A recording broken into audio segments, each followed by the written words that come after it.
Hi friends, welcome back to my channel SciTech. In this video I'm going to compare the Realme GT Neo 3. Is it worth to wait for this device or should you buy the Realme GT Neo 2 right now? Yes friends, I'm getting so many comments regarding the Realme GT Neo 3 versus Realme GT Neo 2 smartphone, because recently we got the confirmation that the Realme gonna release the Realme GT Neo 3 in India very soon. So that's the reason a lot of users they want to know, is it worth to buy this Realme GT Neo 2 or should they wait for the Realme GT Neo 3? So that's what this video is about, where I'll try to discuss exactly what are the things you should know about the Realme GT Neo 3 device. So first thing is that the price of the 150 watts charger which is going to get released will be slightly kind of higher than the 30,000 rupees.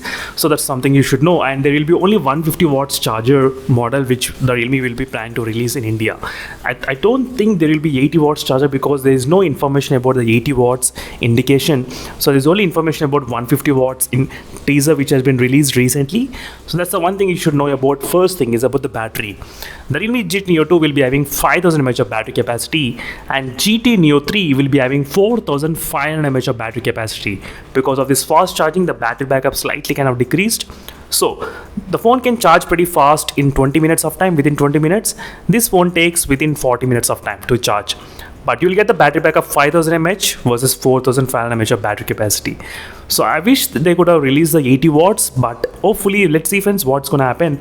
But 90% there will be only one model. I think maybe 10% chance if there is 80 watts, that will be really good advantage. So apart from battery capacity, there are a couple of other things to be noted friends. In the Realme GT Neo 3, the camera will be having the Sony IMX766 OIS camera stabilization. So it will be slightly kind of very good in terms of the camera clarity when compared with the Realme GT Neo 2 camera. So which is pretty normal camera in the Realme GT Neo 2. There is nothing wrong with this camera, but the sensor which is present in this phone in the Realme GT Neo 3 is very good premium range mobile phone camera segment. So Realme did use same sensor in the Realme 9 Pro Plus, and they are trying to use same sensor in the Realme GT 2 and GT Neo 3 as well. Same sensor they are trying to use.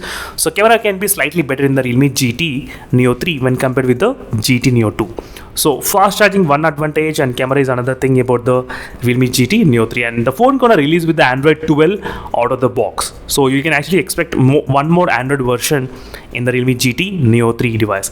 So Android 13 and Android 14, Android 12 and Android 13. These are the software updates you can actually get in this device. Apart from that, there is another biggest advantage which is regarding the 10-bit panel which will be present in the Realme GT Neo 3 device, 10-bit panel.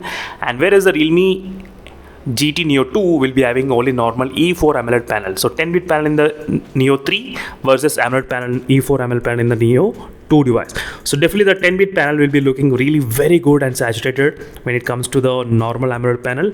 So, and 1000 Hz touch sampling rate as well, that's also kind of increased. So when compared with the Realme GT Neo 2 device. So display wise also really fantastic in the Realme GT Neo 3 in terms of the specifications. And last thing is about the processor. Processor in the Realme GT Neo 3 will be having the Dimensity 8100 chipset, UFS storage 3.1, LPDDR5 RAM type, everything. In the Realme GT Neo 2, which has got the Snapdragon 870, which is also very good and decent processor, I would say. But when you compare the benchmark scores and everything, the Dimensity 8100 will be having slightly higher benchmark score than the Snapdragon 870 chipset. That's kind of good, and on the paper it's kind of okay, but real life testing we need to do more on this processor. What about the heating problems? How are the games optimized in this MediaTek Dimensity 8100 chipset? These are the few things which I need to focus. Once they get released, I'll definitely plan to buy this device friends, so don't worry about that. But meanwhile, if you want fast charging, if you want better camera, if you want slightly better performance, so maybe try to wait for the Realme GT Neo 3. And if you want one more OS upgrade, so in terms of this device, wait for this phone. If you want Snapdragon 870 processor only, if you want more battery backup, then go for the Realme GT Neo 2. But right now the price is slightly high. Wait for the price. If the price comes close to 26,000, that will be really good deal for this device. 27,000 also okay deal for the Realme GT Neo 2. Meanwhile, signing off friends, thank you for watching. I'll instead of more updates. Until then, bye.